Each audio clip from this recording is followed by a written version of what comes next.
move on to, I will give you specific details because I think it's important to make people understand what is really happening. I think everybody is just talking about an economic slowdown and people really don't understand how bad the situation is. So I will tell you two instances where we all need to focus our attention. One is growth that has taken a complete beating. Growth has crashed to levels of 5%. It is not just a number. It tells you there is no demand. It tells you there is no consumption. It tells you there is no investment. But most of all, it explains why there are no jobs. I go to my constituency in Uttar Pradesh. I travel through Maharashtra during the elections. I campaigned in Haryana. And wherever I went and asked people that do they know of anybody who's found jobs, to my surprise, not a single hand goes up. And I think unemployment levels, the kind that they are extremely worrying for our country. So before I go any further, let me first explain to you and why you, the people of Tamil Nadu at large, why do we say what we do? So GDP growth, everybody talks about. What is GDP growth? It's like a car with four wheels, with four engines. One engine is consumption, the second engine is exports, the third engine is private investment, and the fourth engine is public investment. Three engines out of the four have stopped working. They have crashed. Consumption is low, exports are low, private investment is low, only public investment is working to an extent, but you do realize in a car where three wheels don't work, the car can't carry forward. And that's the picture of India's economy. Let me move on to growth. 5% growth has been written, said, spoken, analyzed about. I said what it means. It means no consumption, no investment, no employment opportunities. As a result, no jobs. But the situation is likely to get even worse. And we say that by statistics. Look at the GST numbers for last month. It was a festive month. And GST numbers have still come only at 95,000 crore rupees. It has not even crossed the 1 lakh crore mark. You need GST to be about 1.2 lakh crore every year for it to be viable. So people are not buying. And I will go on a little later and tell you what that means for an economy when people are not buying things like toothpaste and shampoos. Consumption. I think everybody talks about consumption. India is a consumption-led economy. It is not an investment-led economy. Consumption, the things that you and I buy, the cars or the bikes or the toothpaste or the biscuits or whatever else we buy, makes up for 2/3 of our economy. We are not an investment-led, we are a consumption-led economy. Consumption forms 2/3 of the GDP, I will repeat that. And that consumption has completely collapsed. It is to a 70-quarter low. And what is happening as a result is that when consumption has gone down, why will companies make more things? So why will there be more investment? People are not buying, and the latest FMCG sales, FMCGs are things like shampoo, oil, soap, toothpaste. In rural areas, it has hit a 7-year low. No matter what the slowdown, people still go ahead and buy these things. In rural areas, that's the biscuit factor biscuit that they offer, which is safe for Tamil Nadu and Goa. If Parle says biscuits are not selling and we are going to sack 10,000 employees, it should give you a sense of how bad the situation is. People are not buying basic items like a 2 rupee packet of biscuit or a sachet of shampoo or a soap or a toothpaste or hair oil. Those are the hits that the economy is taking. Everybody says because there is no consumption, there is no investment. In UPA's time, investment as a percentage of the GDP was 39.8%. That has collapsed for last financial year to 29.3%. So why are corporates not investing? Because a lot of these corporates come out and they praise the government and they say great things, but when it comes to walking the talk, when it comes to making the investments, why are they not investing? You are from the state of Tamil Nadu. There are lots and lots of auto companies here, whether it's Ashok Leyland or Bosch, and they have all announced a shutdown of their facilities for specific periods. To you, I want to say, it explains why they are doing that. And let me explain with a very simple example. Because everybody speaks in the language capacity utilization. I don't know how many people follow economy so closely to know that. Let me give you an example. There's a company that makes 1 lakh cars a month. Those cars are not selling because people are not buying. So what it immediately does is it reduces production. It starts making 50,000 to 60,000 cars a month instead of 1 lakh cars. It is obviously not utilizing, not using all its machinery. It is not using all its staff. And so what happens as a result is that the utilization of the capacity it has goes down. So instead of 100% utilization, it goes down to 50-60%. Now when a company is not even operating at full potential, why does it have to invest? It will not invest. It will not invest in new plants.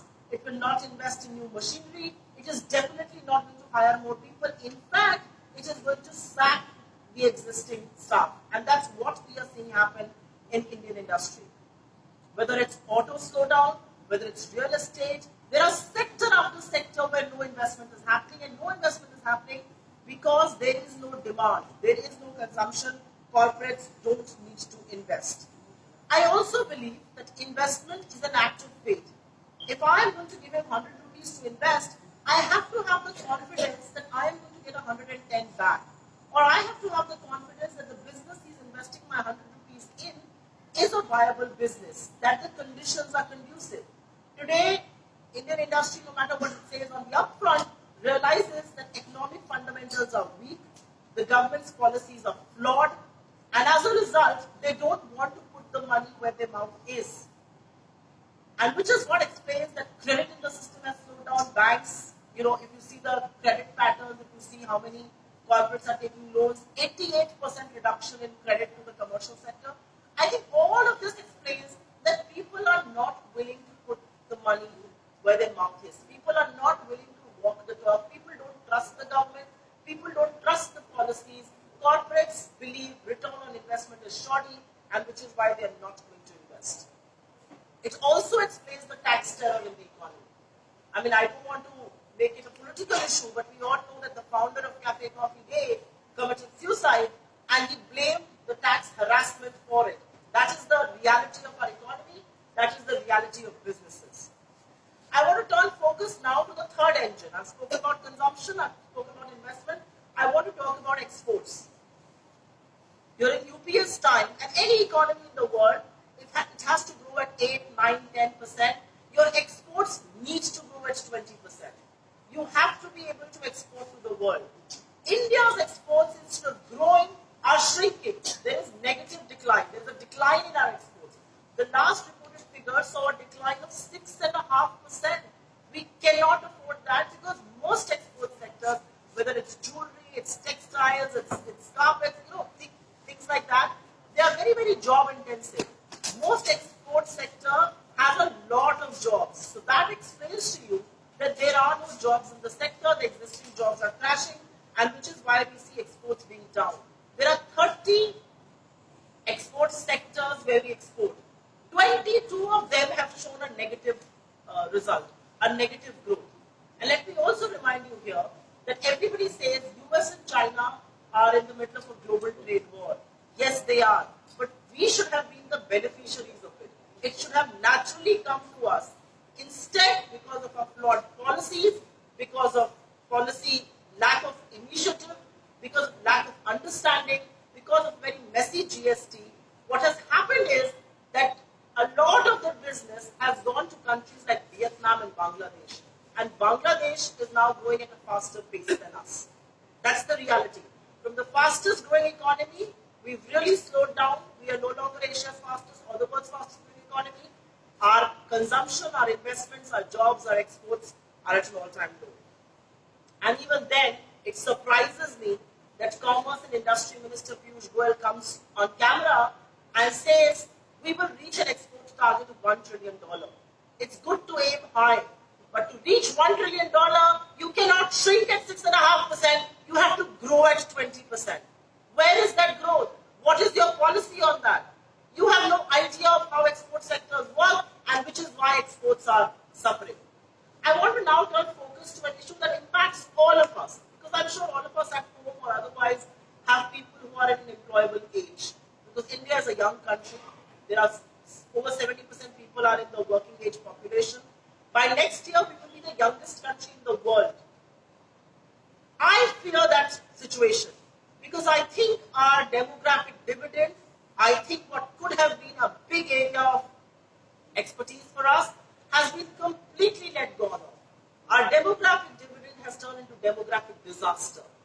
Our unemployment levels are at a 45-year high. 8.5% is the level of unemployment in the Indian economy. And let me tell you, the world average is about 4.5%.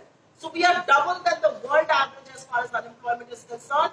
And the reason why I worry about it, the reason why I call it a ticking bomb is because we are a very young country. People who are not going to be employed in the long term will turn to unlawful activities, will indulge. If you see the Haryana numbers, the unemployment levels are so high there, nearly 29%. The instance of drug abuse, the instance of crime rate has all gone up. And that is what I fear about the economy because we are going to be a very young country. And imagine a young country with large numbers of our youth being unemployed. And I think instead of creating jobs, what this government has instead done in the last 6 years is destroyed 90 lakh jobs. And I think that is criminal. For any economy of our size, for the population, destroying 90 lakh jobs is very, very criminal. It's a wrong thing to do. Why have they done that? Because they don't understand policies. There was a draconian demonetization. There's a botched up GST. Every economic decision taken is like a band-aid which you put for quick fixes. There is no comprehensive solutions that they're putting to the table. So 90 lakh jobs have been destroyed for the first time in independent India. Jobs have actually shrunk. But there is one person whose business is thriving. There's one person whose business is growing. And that is Jay Shah, Amit Shah's son. His business, Kusum FinServe, has seen a huge jump in its investment and net worth. In 2014, his total income was 79 lakh rupees. In 2019, according to filings made at the Ministry of Corporate Affairs, his income has gone up to 120 crore. His net worth of 1.2 crore has gone up to 26 crore in the last 5 years. I have just one thing to ask of Jay Shah. If there is such a recipe for building such a successful business or being such a successful entrepreneur, please share it with us because large parts of India cannot be selling pakoras or opening tea stalls. Large parts of India need to be employed. Your only qualification for that ill wealth is the fact that you're Home Minister Amit Shah's son. You have no other qualification. And when you talk about a corruption-free India, that's irony. Your income has gone up by 15,000%. At some stage, we have to step back and question how long can people in power pretend and do some things otherwise. Let me turn focus to agriculture. India is an agrarian economy. If you all remember, at the start of Mr. Modi's regime, it was said that agriculture income of farmers will be doubled. The reality is far from it. Agriculture income has not doubled. Wages have gone down. Agriculture has grown at a mere 2% in the last GDP numbers that have been reported. Farmers are battling with two things. On one hand, farmers' wages have gone down, and on the other, distribute it after I've spoken. Farmer incomes have gone down, and on the other hand, the price that they are paying for their own buying has gone up. And for the first time, farmers in this country have been dealt a body blow by being taxed very heavily. They pay huge taxes. They pay taxes of 5% on fertilizers. They pay taxes of 12% on tractor, 18% on pesticides. There is costlier fuel. There is costlier electricity. There is no way, absolutely no way India's farm or rural stress can go away till this government stays in power. I will also point you in the direction, and I've spoken about this earlier, the FMCG sales being down in rural areas is a big sign of the fact that farmers or rural India is not buying things. They are under acute stress. What does this government do? People are not buying, there is no investment, farms are in trouble. What should the government do? The government should put more money into the hands of people. The government should incentivize consumption. The government should create jobs. What does the government do? The government goes and cuts corporate tax. We are not against corporate tax. We are the ones who rationalize the tax regime. But there is a right time to do so. You cut corporate tax because you think corporates will come and invest. That is what I call lack of economic and financial understanding. Corporates who are not being able to sell, who are not being able to, who don't want to produce a lot because it's not selling, what will corporates do? Corporates will use that money, the money that they save on taxes, to improve their balance sheets. Their profits will go up, their dividends will go up, but they are not going to invest. This money has hit the exchequer by 1.5 lakh crore rupees. That 1.5 lakh crore rupees should have been distributed to the people of this country through some schemes like Nyay that we had championed, and that would have incentivized consumption and boosted investment. We are all either going about the city in our cars or our bikes or our scooters. Look at the fuel bill and how much we are paying. The average crude prices, and Mr. Modi's regime has been very, very lucky with crude oil prices. The average crude prices is half of what it was in UPA's regime. The average crude price in UPA 2 was $115 per barrel. The average crude price Mr. Modi's had to pay is $61 a barrel. And the reality also is that in his tenure, crude oil went down to levels of $29 a barrel. But have we started paying less for our fuel bills? No. We are paying more. The highest ever fuel bills are under this government. When the government should have passed on the benefits to the common man, the government went ahead and hiked excise duty. And the common man is at their beck and call. The common man is paying more for petrol, more for diesel. Just on the 1st of November, they hiked the price of LPG cylinder by 76 rupees a cylinder. If you ask me, in a country like India, that is terrible news. Why should we pay more when global prices have come down? I see of no other country where that happens, and I see no other government that is as insensitive to do so. They keep talking about one thing. You ask them anything on economy and they'll turn around and say, we inherited it. It's been 6 years you are in power. Please stop looking back. Please stop blaming somebody else and take the onus for where the economy is. Banking is one sector. They keep saying about banks. And I think the latest numbers point us in a very different direction. The incident of bank frauds has gone up. NPAs have not come down. And now the government is so insensitive that when a bank like PMC collapses in Maharashtra and depositors, common people like you and I, and our money is at stake, the government doesn't even look in their direction. Every single senior leader who campaigned in Maharashtra did not talk about the PMC bank scam. I mean, common people's money. Imagine what would happen to us if our money in our banks, where we think it's safe, was going to evaporate overnight. That is the mess they have created. They also say something, they keep tom-tomming about it. They say, we spend a lot on infrastructure. The reality is that they don't. And I say it's supported by numbers. The core infrastructure output has shrunk. Our factories are running, how our economy is doing. It's not growing, it's shrinking.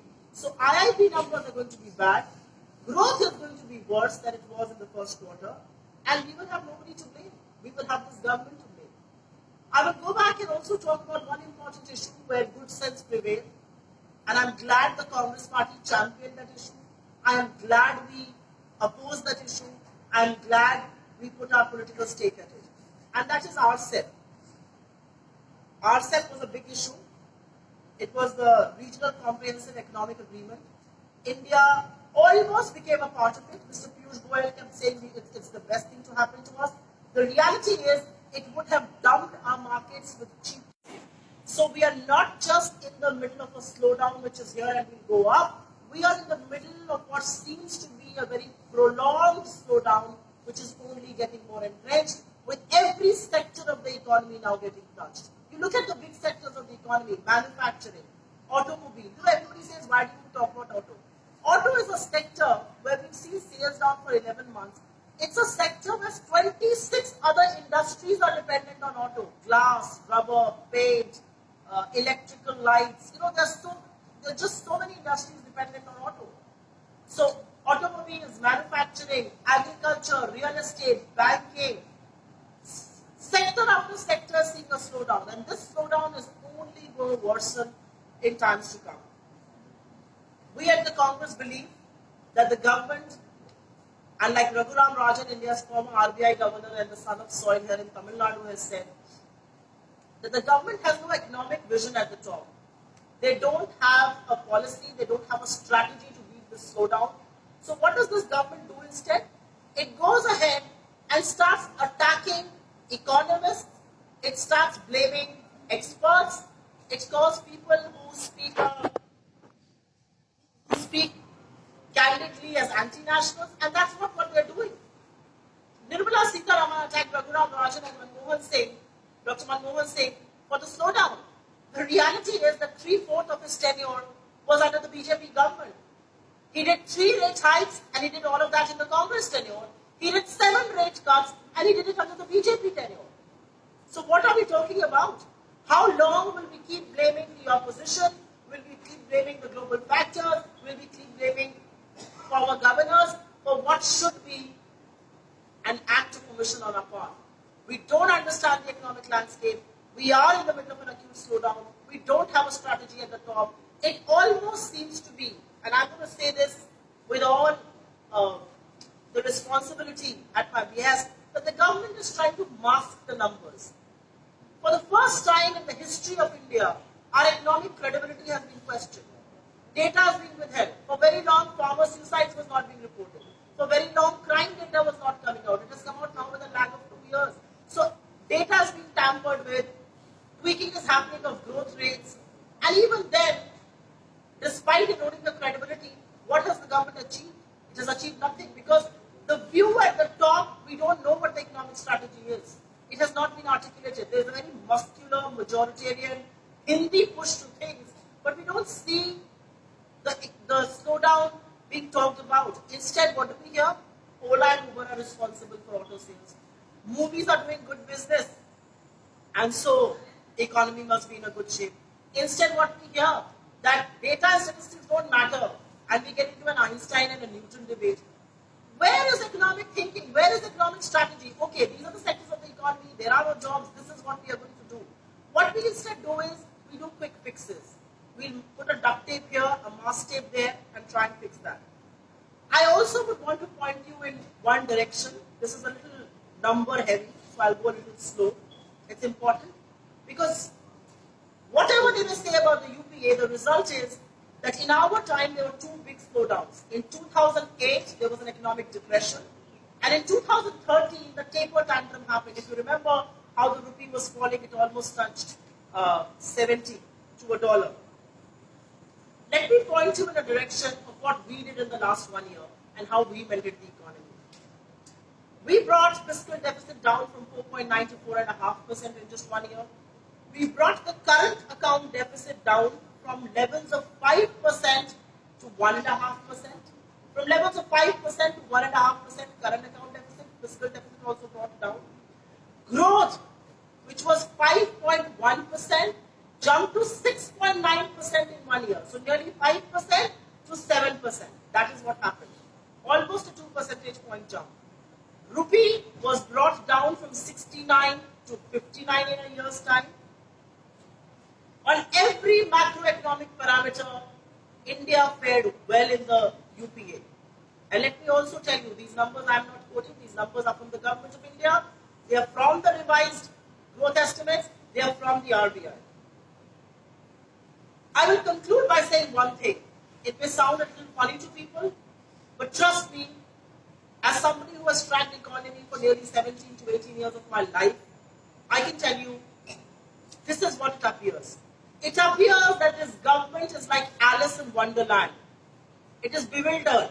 It doesn't know what to do. It's in denial. It doesn't want to acknowledge the problem. And unless you don't acknowledge there is a slowdown, unless you don't accept, unless you don't reach out to the meaningful voices, to views that matter, you are not going to be able to fix the economic crisis. This government is bewildered. It's either arrogant or ignorant, and both are extremely dangerous for the economy. I believe they are both. They're arrogant to not accept. They're ignorant to not realize the calamity that we are facing. We are going to be a young nation. I think growth alone should solve our problems. But unless, and there is so much to talk about on the social front, there is so much to talk about on education, there is so much to talk about crime against women. But I will right now focus on the economy because that is the issue at hand, and on that the government has let us down extremely badly. My only urge as a responsible member of the opposition and from the Congress party is that they should wake up to the crisis, they should get all hands on board, they should reach out to the opposition. We've offered our counsel, offered our support, but arrogance is not going to get the government moving, and I think that's a very, very heavy price that Indian economy is paying. I'm happy to take your questions. And from November 5th to the 15th, the Congress party has decided across the country to highlight issues of economic mismanagement, to highlight joblessness, to highlight unemployment, and this is our effort to bring issues to the common man, to make the common people understand how bad the situation really is, to make them understand the enormity of the economic slowdown. I really seek your support. I seek your indulgence. I hope you will help us in carrying this message to the common people. Because I think media plays a very crucial role. And if I may say, with all amount of humility and a little bit of experience, I think media in states does a much better, a more impartial job of carrying the story forward. I will really indulge all of you. And I will request you to please carry this note forward, to carry your message forward. Because sooner or later it's going to come and hurt us back.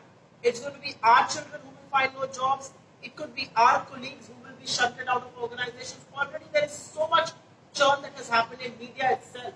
And it is all the making of a slowdown. So thank you very much for listening to me. Happy to take whatever questions you may have. There is no second opinion about the numbers, what you say. Sorry, sir? There is no second opinion about what you have said. Sure. It's all... Can we get him a mic? No, I can talk loudly.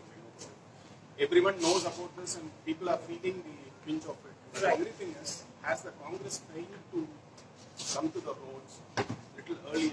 Have you come a little late now? And second thing is, while in 2013 or even before that, a small price hike in the petrol or LPG would have made BJP come out with cylinders and vegetables and other things on their this thing. No such protest Congress has done. Has it not failed in that? I will only say this is the beginning of such protests.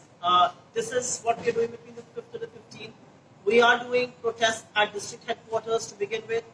Across the states, there's a nationwide protest that has also been planned. So this is just the beginning of the protest that you will see from the Congress party. I understand and appreciate the direction you are pointing us in, which is that we need to go to the people, we need to make them understand. But we are first beginning with you, and the reason why we decided to go to states and do this is because media at large is not carrying our message at the national level. And which is why we have come to you because, and we urge you to please do this as a part of nation building because it's important that you carry your message. But as far as these protests are concerned, as far as the dharnas and the district level activities are concerned, they have also been planned in this period. And this is going to be a sustained effort that you will see from the Congress party across states. Yes. I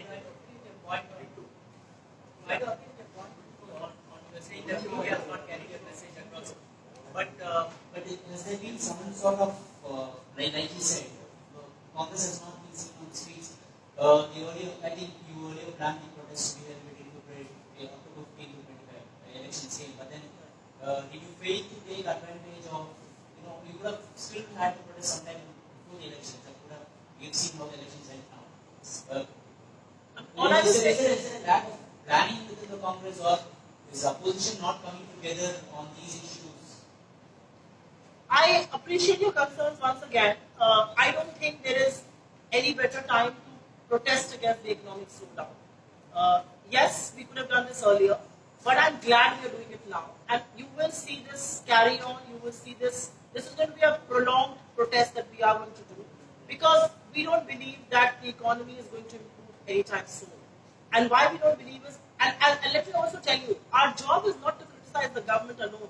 Our job is not to, make slowdown political.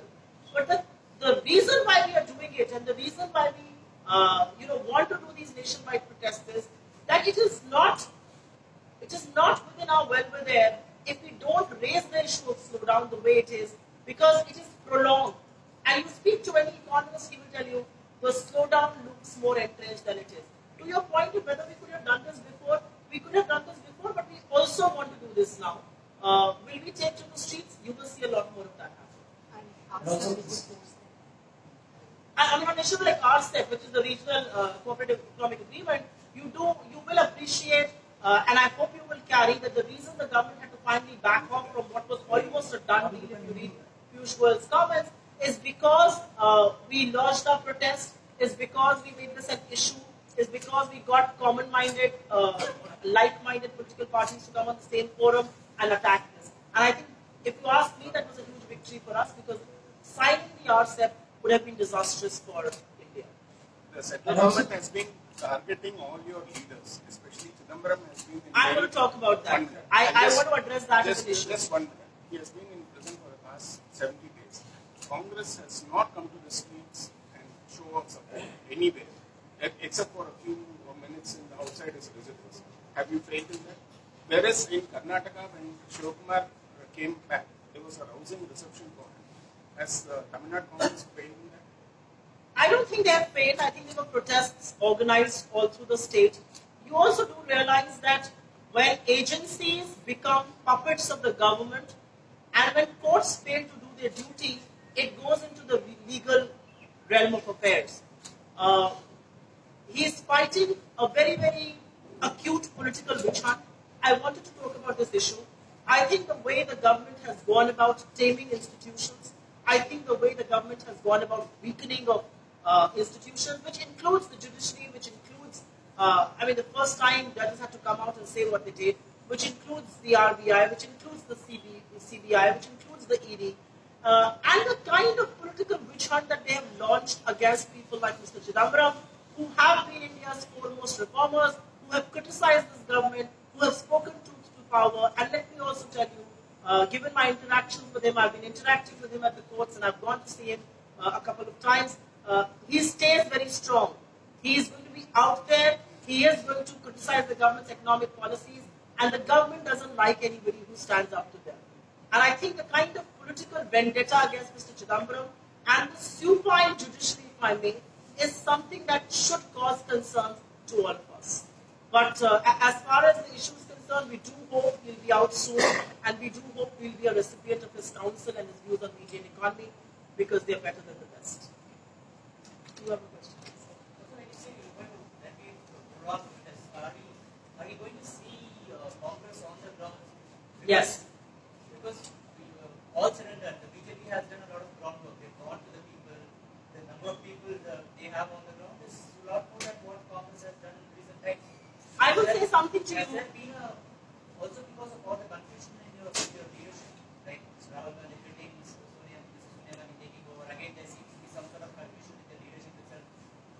It's a Congress is sort of in a limbo where you don't know what to do, how to take things forward. I don't think the Congress is in limbo. I think the Congress is not just about people. I think the Congress is a little bit about ideology.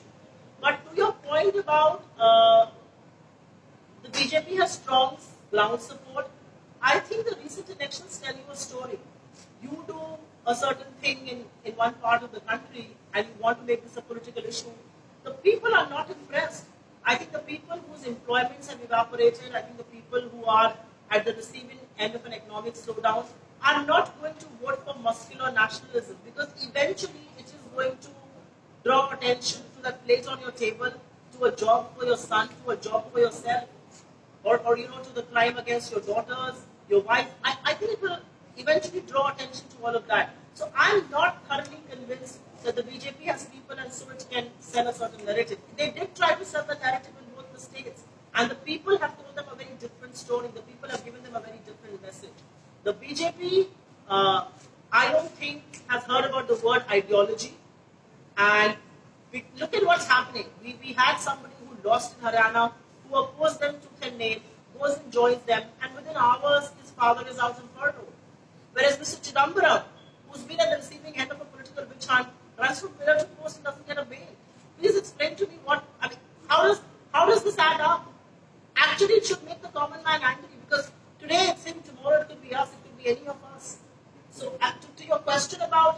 to your larger question, my only humble submission will be that I think the people of this country realize what's happening, and sooner or later,